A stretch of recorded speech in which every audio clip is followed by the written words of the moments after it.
Bah, la frustration, alors j'étais frustré pour les Haïtiens parce qu'on dirait qu'il y avait quelque chose qui avait été créé autour de cette équipe. Une demi-finale comme ça contre le Mexique avec la perspective peut-être de faire une finale contre les États-Unis, ça aurait été quelque chose d'historique parce que le sport rythme aussi la vie sociale. Et j'ai l'impression qu'il y avait une mobilisation autour de l'équipe nationale d'Haïti. Et puis bon, les conditions avec lesquelles elle s'est fait éliminer sont très frustrantes quand même. Absolument. Les décisions d'arbitre et tout ça. Mais malgré tout, malgré la déception, j'ai senti alors déjà une grosse mobilisation autour de cette équipe nationale par rapport à une période qui est un peu compliquée ici. Et puis quand même eu un sentiment de fierté, généralement. Les gens sont déçus mais fiers. Pas déçus par leur équipe, déçus par le résultat, mais fiers de leur équipe. Donc j'ai eu la chance d'être arrivé quand même à cette période-là. Moi qui étais curieux de voir ce qu'Haïti donnait et qui aime le foot, ben, hier j'ai pu vivre ça en direct malgré le résultat final qui a été en notre défaveur. Et ce qui a cassé totalement les pronostics présentés par Ibou-Post par rapport à votre visite ici, Youssoufa à Liverpool, Liverpool voilà, d'Europe, à Toronto. Toronto gagne. Tu es venu ici, l'arbitre a décidé autrement. Ouais, l'arbitre ne m'aime pas. L'arbitre n'aime pas mes albums, mais voilà, c'est... Tu sais, dans le sport, il y a le résultat, effectivement, mais il y a aussi l'histoire que ça laisse dans les cœurs. Moi, je pense que c'est l'impression, hein, en ce moment, il y a la CAN, il y a la Copa América, donc il y a beaucoup de compétitions. Du coup, la Gold Cup, on l'a moins suivi quand j'étais en Europe ou alors quand j'étais en Afrique, mais malgré tout, ici, là, j'ai vu qu'il y avait un réel engouement. Et ça veut dire que tu rentres dans le cœur des gens, ça va rester ça. On t'a vu à l'aéroport avec un drapeau haïtien sur le dos, ouais. Et tu as dit toujours voulu faire ce voyage ici en Haïti. Ouais. Et maintenant, la première impression, est-ce que l'impression que vous avez d'Haïti maintenant, est-ce qu'elle correspond avec ce que vous aviez déjà en tête? Alors il y a beaucoup de choses qui ressemblent à ce à quoi je m'attendais. C'est-à-dire par exemple, moi j'ai toujours trouvé qu'il y avait des grandes similitudes entre l'identité et l'environnement africain, du continent africain et Haïti, mais bon, ça, je ne pouvais pas le vérifier tant que je n'étais pas là.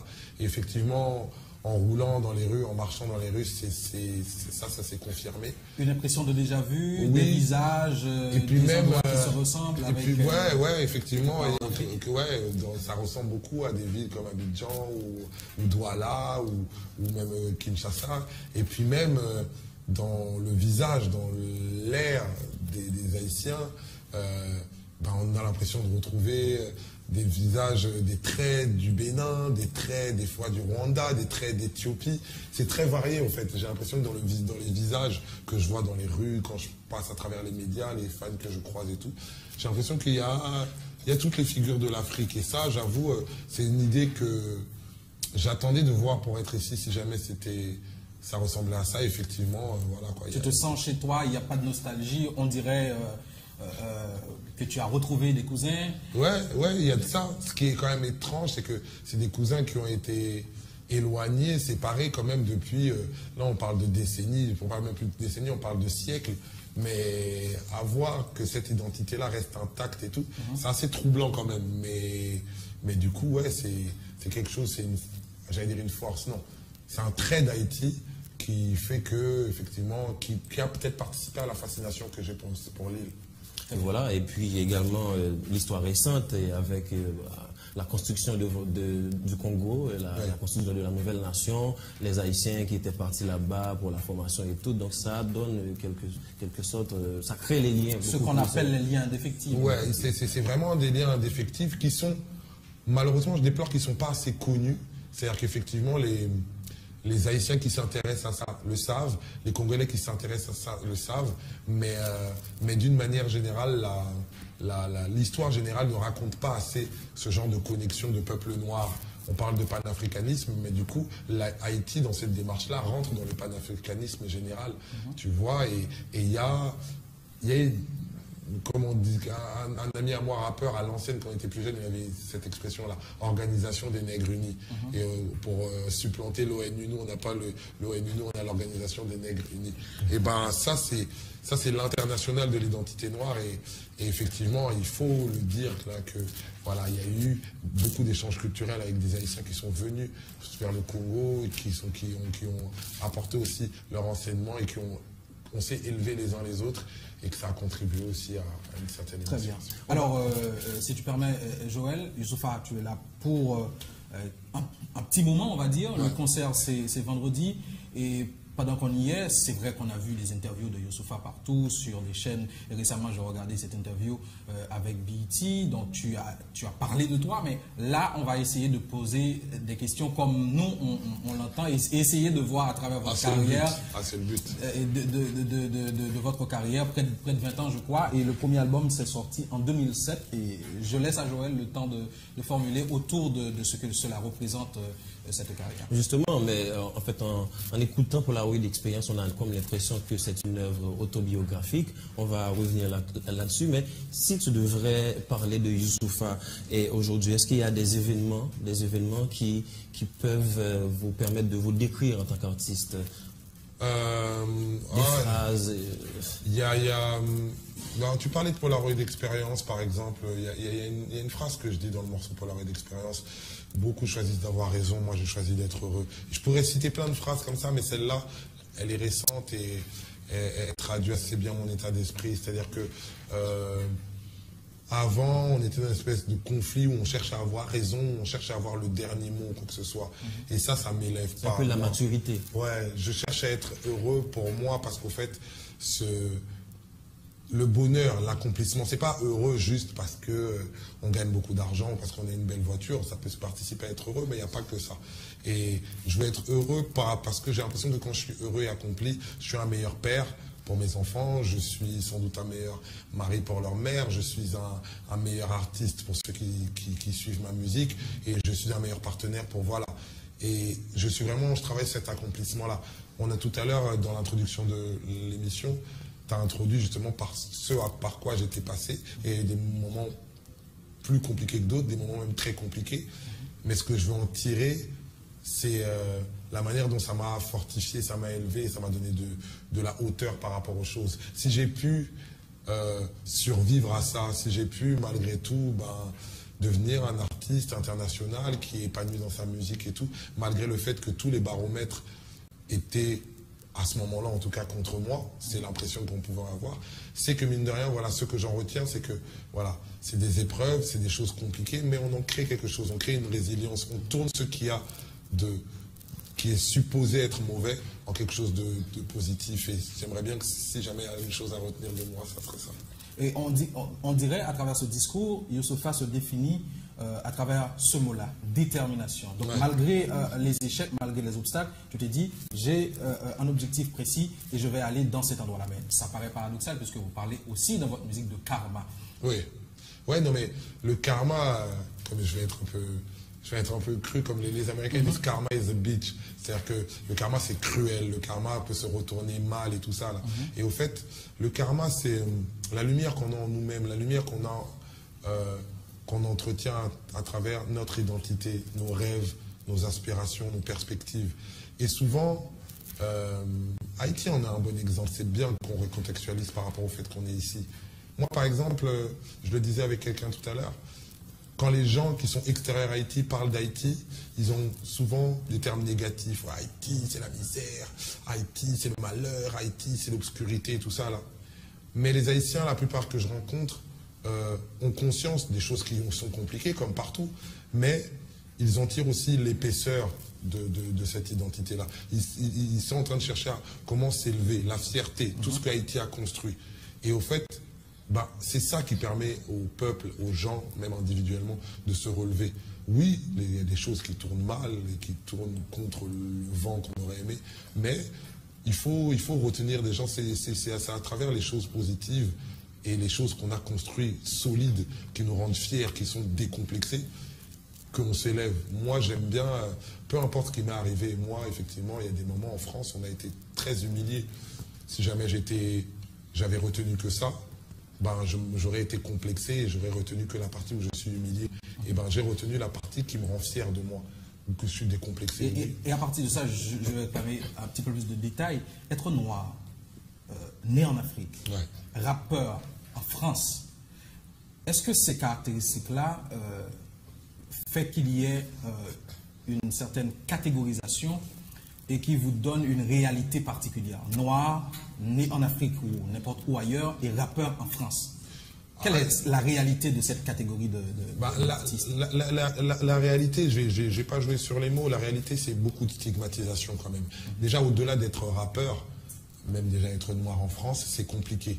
C'est compliqué à plusieurs échelles, c'est-à-dire que en France, le problème, on pourrait aller plus profondément, mais déjà si je devais le décrire en surface, je dirais qu'il y a un problème systémique sur l'identité noire et sur l'identité africaine qui fait qu'on est stigmatisé, réduit, rabaissé, parfois humilié, mais la France ne le reconnaît pas ça. Et quand je dis elle ne le reconnaît pas, du coup, le fait de ne pas le reconnaître, on ne peut pas le réparer. Pourquoi? Parce qu'en France, en vrai, à part à des rares exceptions, c'est pas vrai, les gens ne vous croisent pas dans la rue et vous disent « ouais, sale noir et tout, ça n'existe pas », ce n'est pas vrai.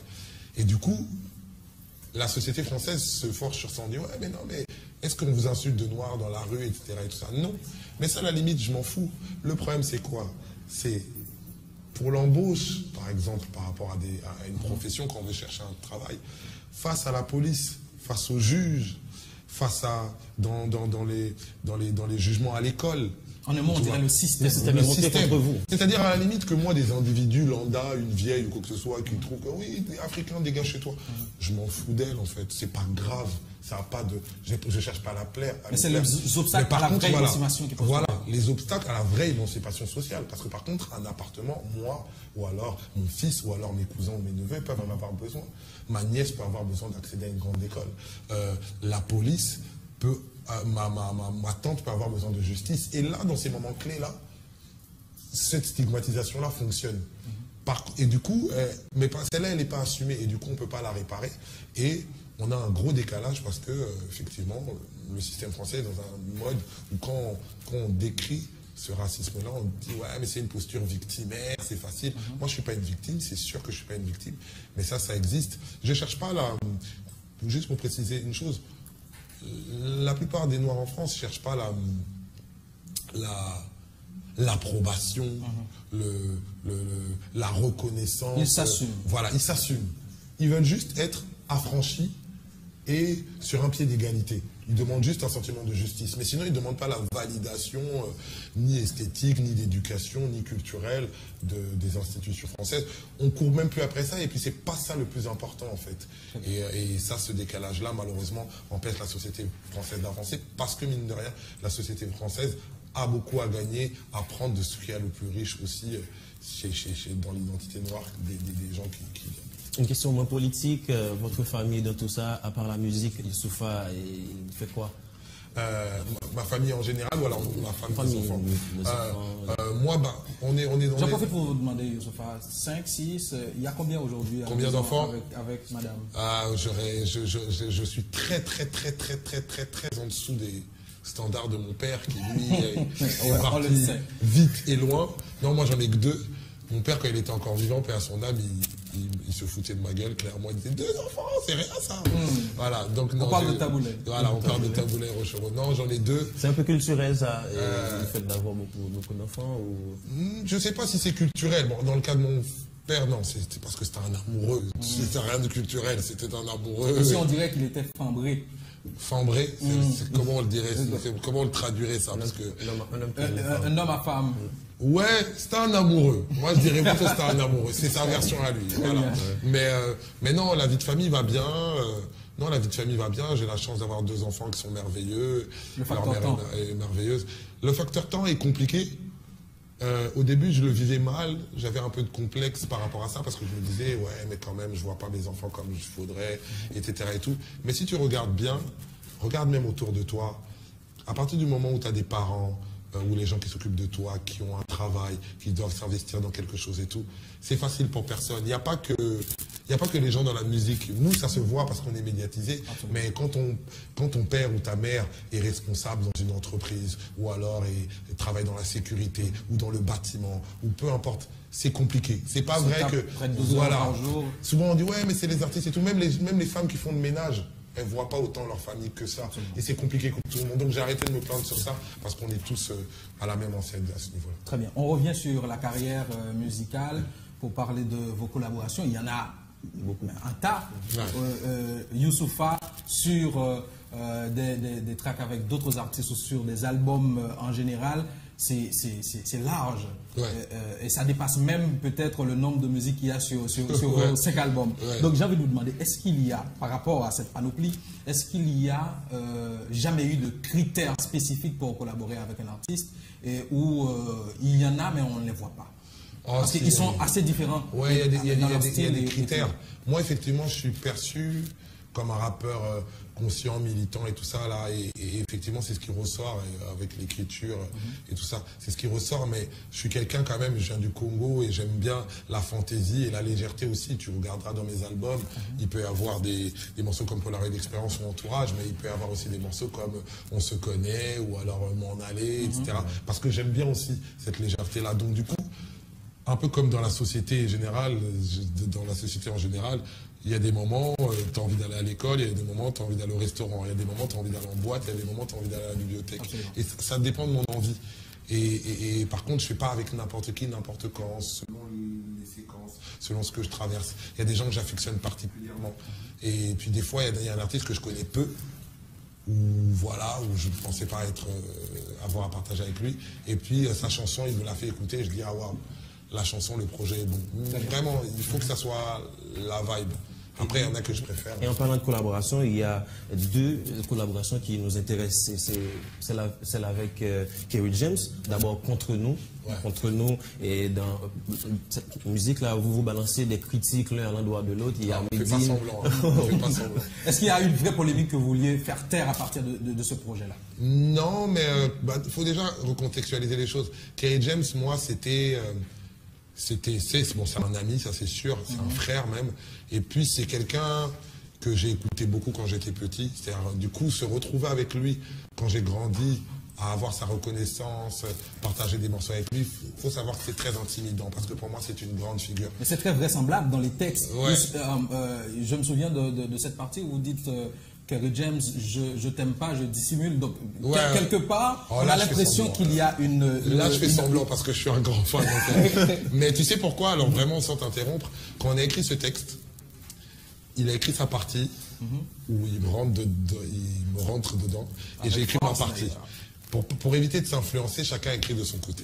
Et il y avait des juges en studio qui disaient, voilà, on va vous enregistrer séparément, mais tu n'écouteras pas ce que l'autre a fait tant que toi-même, t'as pas fini. Moi, j'ai écrit ce que j'avais écrit sur lui. Lui, il a écrit, il a posé en premier. Quand je suis venu pour écrire, moi, je ne me rendais pas compte, mais les gars qui l'ont enregistré, je n'avais pas encore écouté sa partie. Ils m'ont dit, tu devrais recommencer. Ah ouais. Il m'a dit, il m'a dit, il a mis du lourd. Moi, j'ai dit, ouais, mais moi aussi, j'ai mis du lourd. Ils m'ont dit, non, toi, tu l'as trop respecté. Ah ouais. Faut que tu apprennes à pas le respecter. Parce qu'en fait, même inconsciemment, en pensant lui rentrer dedans, je l'avais trop respecté. Et même lui-même, après, je l'ai eu au téléphone, il m'a dit, ah, recommence. Et puis là, quand même, quand j'ai recommencé... Et tu as mis tout au poids dans la base. Mais justement, c'est par rapport à la vraisemblance qu'il y a dans les paroles. Et en regardant vos 2 histoires, on a l'impression que vous aviez envie de vous dire cela. Oui. Mais il n'y a pas eu de polémique vraisemblablement. Alors, c'est au-delà de... On voulait se dire cela. Je pense que les gens voulaient entendre cela de nous, en fait. Il y a plein de choses autour de... Encore, moi, j'ai une personnalité plus... Comment je pourrais dire ça? Plus accessible, plus lisible, etc. Les gens connaissent beaucoup mon parcours et tout ça. Et il peut m'arriver d'être très léger par rapport même à ma musique. Et je raconte beaucoup de conneries, etc. Et tout. Kerry James est plus sacré, plus sérieux et plus grave. Du coup, les gens ont du mal à transpercer sa carapace. Donc, lui-même, il le reconnaît. Ma partie dans ce morceau-là a brisé la glace pour beaucoup. Beaucoup de gens, ils me disaient, je faisais écouter le morceau, les gens, ils écoutaient ton couplet. Il y avait des gens, ils étaient tendus. Après, tu disais des choses, ils disaient « Ah oui. » C'est comme s'ils l'avaient toujours pensé, mais ils n'avaient jamais osé lui dire, alors que moi, on ose plus le dire. Absolument, et ça a peut-être aidé pour que cette polémique n'existe aucunement, et même après 10 ans. Mais il y a une autre collaboration, toujours avec Kerry, parce qu'ici aussi, on l'aime bien. C'est d'ailleurs de notre sang. Il est de mère haïtienne, je crois, et on l'attend peut-être bientôt ici aussi. Clairement, oui. Mais je parle de cette musique nègre, pour répondre à Harry Delesquin. Est-ce que, pour revenir peut-être à une question qu'on a déjà posée, le racisme est vraiment aussi présent et peut atteindre des artistes à succès que vous êtes. Du moins pour enchérir, est-ce que là, on est dans une appropriation de la musique noire, le rap comme musique nègre? C'est une appropriation. Je le dis comme je le pense. Moi, pour moi, le rap, c'est une musique noire. C'est ce que je pense. C'est factuel même. Maintenant, bien entendu, c'est une musique noire, mais elle passionne le monde entier. Tout le monde peut la pratiquer, c'est normal. Et il peut y avoir du talent autre part. Par contre, ce que je vis mal, c'est un moment quand on nous la dérobe. C'est-à-dire que, en fait, le rap est ouvert à tout le monde et tout le monde la partage, mais à un moment quand il y a une expropriation en voulant, en France on le sent par rapport aux victoires de la musique par exemple, où souvent c'est toujours des blancs qui sont nominés, etc. et tout ça là. Alors il y a du talent, il n'y a pas de problème avec ça. Moi j'en parle sans tabou, il y a du talent bien entendu. Les rappeurs blancs ils peuvent avoir bien sûr du talent. Aux États-Unis il y a Eminem, nous on a Orelsan, Nekfeu et tout qui sont trop forts et tout. Mais quand à un moment il y a 3-4 nominés qui sont